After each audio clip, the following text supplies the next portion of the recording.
Good morning mga kagala. Kung pupunta pala kayo ng Morsky Oko, pagbaba nyo lang po ng train station is dito po ang sakayan ng bus. So makakasakay na kayo ng bus papunta Morsky Oko, Eye of the Sea. So ayun na sila mga kagala. Yung ating mga kasama naglalakad-lakad na sila doon. So dito po ang sakayan ng bus. So ang pamasahe ay nasa 15 zloty lang ata mga kagala.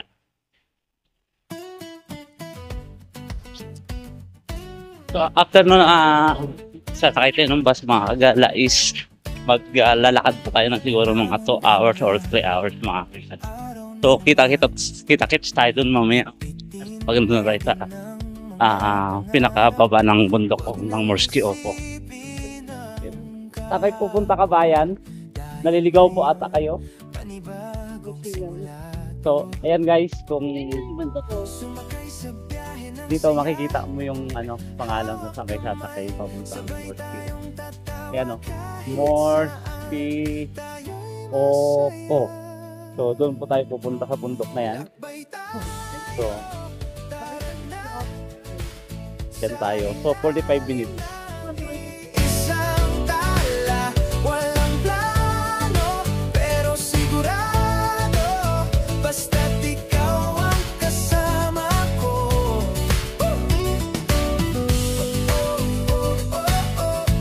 A few moments later. Yun na nga, after mga 45 minutes mga kagala is nakarating na tayo. So nakikita nyo naman, crossing yung paligid, napakaganda. So kailangan natin bumili ng ticket bago makapasok doon sa entrance. So after ng entrance maglalakad ba tayo ng mga 2.5 hours mga kagala.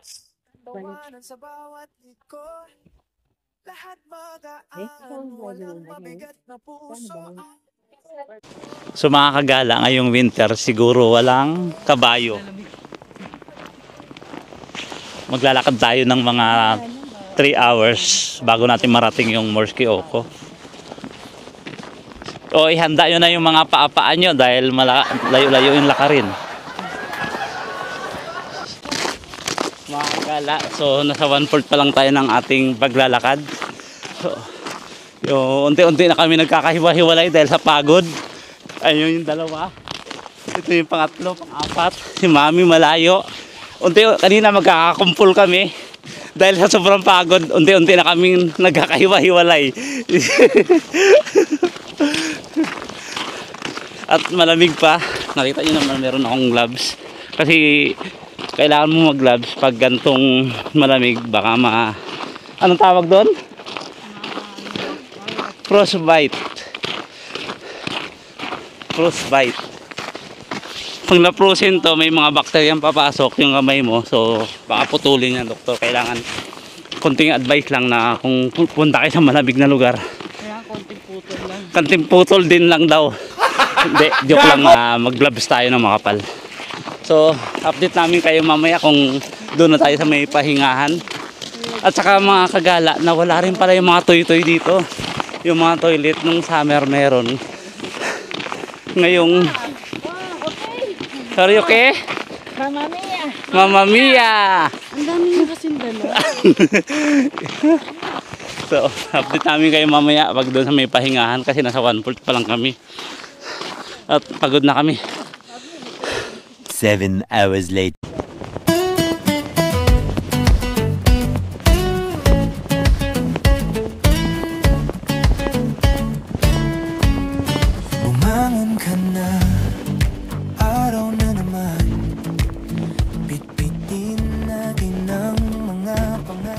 Guys, dito na tayo sa may pinakapahingaan. Siguro mga 20 minutes na lang sa bundok na yun. Akit tayo doon. Yung kabayo pala, pag sasakay kayo galing sa baba, hanggang dito lang siya. Hindi na siya umakit hanggang sa may Morsky Oko. So dito lahat nagpapahinga sila kasi nagpipicture sila dyan mga kagala kasi ang ganda ng view. Yan. So lahat ng tao dyan nagpipicture para makita yung, dito kasi kitang-kita yung view ng bundok ng Morsky Oko guys. So si Mami Mami, kaway-kaway. Nagbibideo ka pa dyan. Hi! tayo sa Morsky Oko. So hindi pa siya masyadong nag-frozen yung lake, guys. So si Kabayan, kamustahin natin. Kabayan, kamusta pa yung paglalakad? Ilang oras niyo po nilakad yung Morsky Oko na? 3 hours. 3 hours?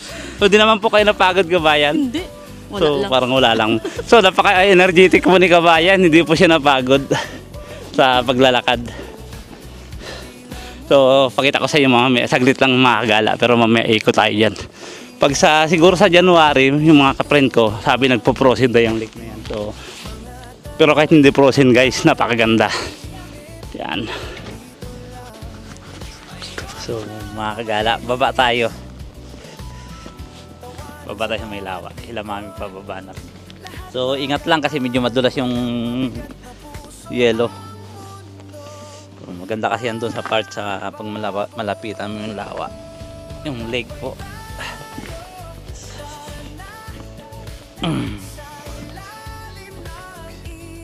Ganda. So kung sa kalagsaga ng winter, siguro January, nagpo-frozen yan. Medyo mahirap. Madulas to. So mga kagala, dito tayo sa baba ng lake. So kaway-kaway mga kababayan. So work it ba yung pag-akyat natin dito, paglakad ng 3 oras? Sulit. Sulit yung ano. Oo. Sulit yung Na-ambush pagod. namin si Kabayan, sulit daw ang pagod dahil napakaganda. So ganda ng view pa. Yan o. Ay, picture. Oh. Yan.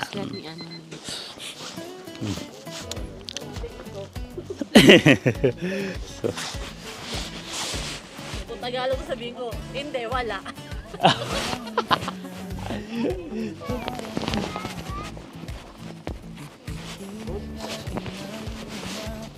so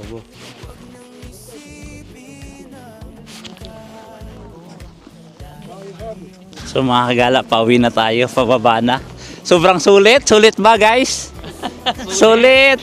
Sulit yarn. So, pababa na tayo. At bukas, Wala na kumain tayo, nag-picture na hanggang sa mamaya picture pa rin. pupunta tayo sa Gubalovka. Gubawovka. Ang sulit. Yun ba ang tama nun? I don't know. Okay din daw dito kapag summer. So, kita tayo ulit mamaya guys kung magdesisyon kami na mag-horse o maglalakad pa rin pa uwi.